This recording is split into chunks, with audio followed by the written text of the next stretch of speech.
All right, Shalom. First and foremost, giving all praise, glory, and honor that's due to Yahweh, Bahashem, Yahweh Shai, Bahashem, Bahaha, Kodash, double honors to the elders and apostles of Great Millstone who rule well. Peace and blessing to the 144,000 and the hopeful elect, Shalom, Barakatam. The title of this lesson is called Exhumed. All right. I didn't even think about it until just now, but I'm going to get the definition of that word. And the inspiration of it is one of the younger brothers did a video I just watched. I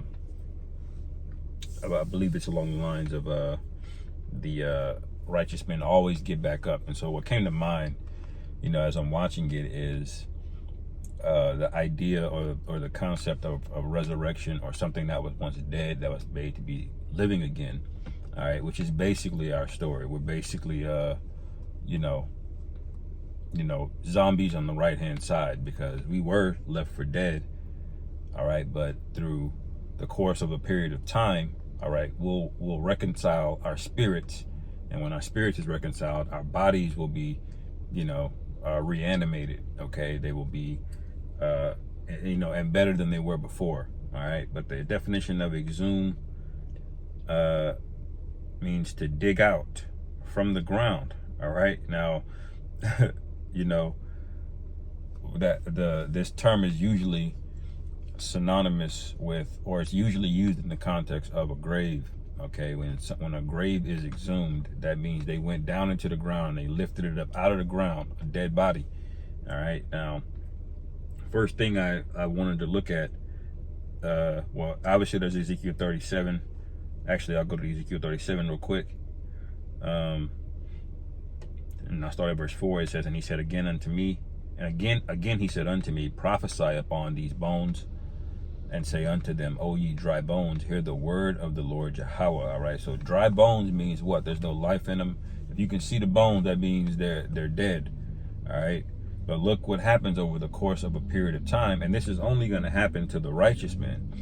All right, so, you know, to the other brother's point, righteous men will get back up, and that's what the Lord is doing.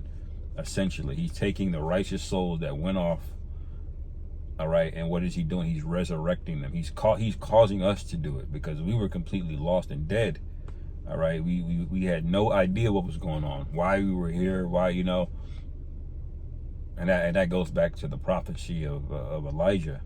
All right, who was prophesied to come to be the forerunner. All right, before the you know, the rest of the nation becomes herald of who? Yahweh Shai. All right, but John the Baptist, who is Elijah, all right, who we believe is Abba Bivens, all right, going back into the late 60s and 70s. All right, he was the forerunner to the modern day One West movements. Okay, you got Hebrew Israelites, you know, that but mainly One West was the strength of what he resurrected. Okay,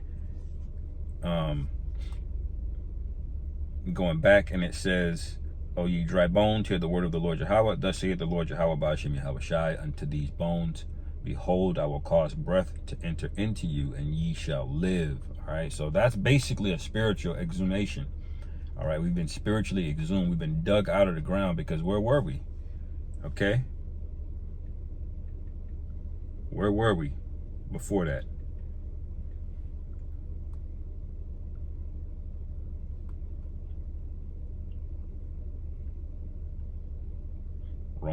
Revelation chapter 11. And the brothers that know this should kind of understand where I'm hopping around, where I'm going here. Okay. All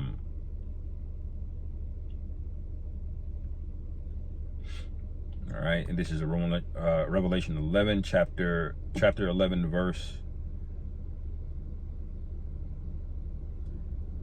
I'll start at verse 8. It says, "And their dead bodies shall lie in the street of the great city," all right, which is spiritually called Sodom and Egypt, where also our Lord was crucified. So we basically were dead here. We were in the ground. We were in the grave, so to speak. All right. When we got brought here as slaves, as basically livestock, we're basically brought here as livestock, but we got actually treated worse than livestock, because you know, back in the chattel slavery days, man, you'd rather be a cow or a golden retriever than to be, you know, a nigger, because there was just a pure perpetual hatred, which the scriptures also speak about. All right. But that's what we were, man. We were dead. They took our language. They took our names. All right. They definitely took our culture. They wouldn't even let us read. All right. That's called dead right there. You're basically below an animal is how we were treated. Okay. And it says, and they of the people and kindreds and tongues and the nation shall see their dead bodies 3.5, and shall not suffer their dead bodies to be put in graves. All right. And what that basically means is they wasn't going to be no love lost. The whole world was going to witness this, and everybody knows about the transatlantic slave trade. Everybody knows. All right. Everybody knows how America got filthy rich, and who's running the whole world because of that? America. All right. America's running the whole world. Everybody knows how America got paid. Okay. It was off the backs of Israelites. Okay. So the whole world witnessed this for those 3.5 days, 350 plus years or so. And basically, you know, no one cared. Okay, now you go to Revelation 18, you realize how much the nations relied on the wealth of this Babylon the Great, which is America, you know, based off of the back of those riches. They're crying and mourning. The merchants are far off when this place gets destroyed. All right. So they didn't really care. All right.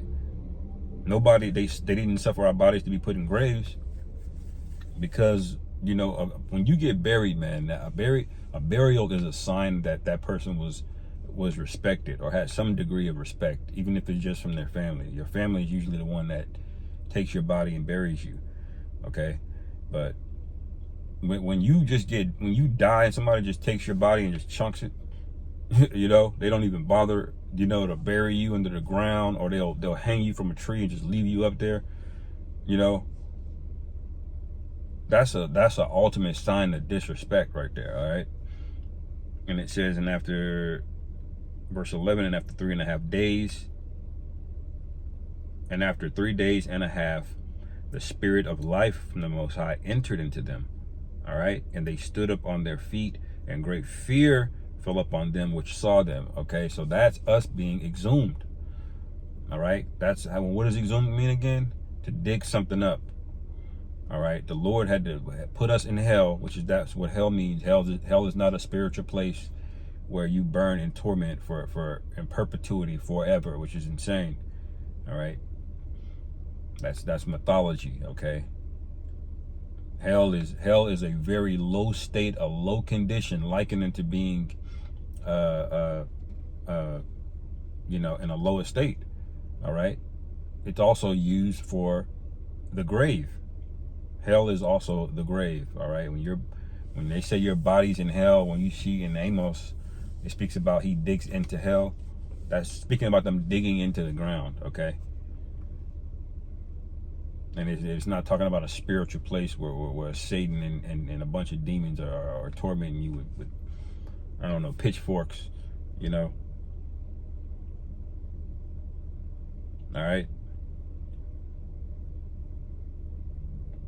And they heard a great voice from him saying unto them, come up hither. And they ascended up to heaven in a cloud, and their enemies beheld them. All right. See?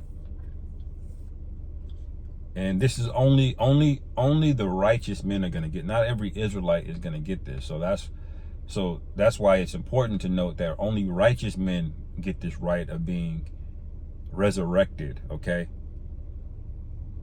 All right. And you get a lot more respect because you suffered things first, but you still get the reward. All right. So resurrection is for righteous men. All right. Righteous men. All right.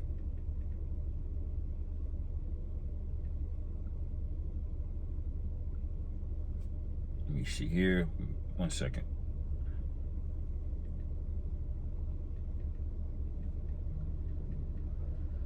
Let me go to this in Revelation 20. Let's see. Yep, Revelation 20:6. It says, blessed and holy is he that hath part in the first resurrection. on such the second death hath no power, but they shall be priests of the Most High and of a Mashiach, and they shall reign with him 1,000 years. So the ones that get resurrected, all right, that's part of the blessing, man. You get exempt from the second death, because the people that die the second death, their bodies are not going to be exhumed, man. You're going to be, you're going to come back the conventional way. You're going to die. Your spirit's going to have to come back the conventional way. The Lord is not going to take the time to literally bring you up, bring you back, okay? Because you don't partake in the reward of the first resurrection. And the first resurrection comes with things like it just said, reigning with a Mashiach, who is Yahushai, okay? So these things are important. These important concepts to grasp, because Jake just looks at things very surface level, man. All right, we know it's a good thing we know on an individual level, all right, that righteous men get back up. They fall 7 times, but they get back up. But on a macro level, with all of the Israelites, this has happened, because this is what? Our 7th captivity. The Lord literally revived us, okay? This will be his 7th time, okay? As a collective. You see? So you had what? America, all right? Which is the tail end of the Roman the second Roman Empire. You had the Greeks before that, and then you had the Persians before that. All right, that's 3. Then you had the Babylonians before that. Then you had the Assyrians before that. All right. Then you had Egypt before that. All right, I'm counting 6, but I believe, yeah, this would be the 7th, because the second beast was split into 2, basically. All right, because there was a period of time where we ruled after the Roman Empire. So this is our 7th time going down into captivity, and the Lord basically, lifting us up out of it. All right, and there are high holy days based off of it. Okay, when we delivered us out of Egypt, because we went off, we were dead, so to speak. And that's, by the way, why America is called spiritually Egypt, like we just read.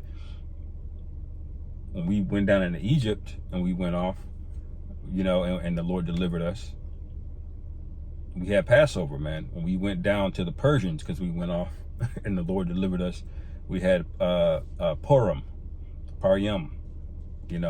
that high holy day that's basically around the time of January. And then, the Lord delivered us from the Maccabees, and the Maccabees from the Greeks, so we have the Feast of Dedication. All right. And when we get delivered out of America, there's going to be a high holy day. Okay. So these things are important. The idea that we die and then we come back, this is proof that the Israelites are the righteous nation. Okay. We've seen the most hell, and we've seen, and nobody balled out more than King Solomon did. So we've seen the highest and we've seen the lows. All right. But right now, the lesson that Israel is learning, our people, all right, is, death. We're here to taste death. We're here to see what it's like to experience this realm, all right, in the chains of darkness, subject to death, subject to sin.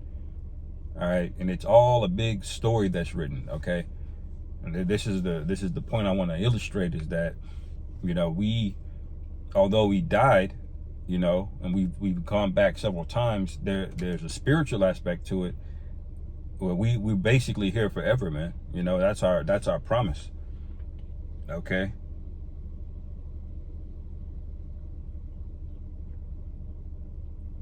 And I could go to Wisdom of Solomon 5. But I'll end it there. I think the point was made, that, the exhumation of Israel is paramount, all right, for the kingdom of heaven to be set up. All right. We had to die and be resurrected. All right. Because we're going to be the example. All right. When the other nations see us in the kingdom, there's not going to be any excuse, because there's all of the lies are going to be dispelled. All of that iconoclasm, that's all going to be dead. Everyone's going to know the truth, okay, about who we are, what happened to us. Our entire history will be published.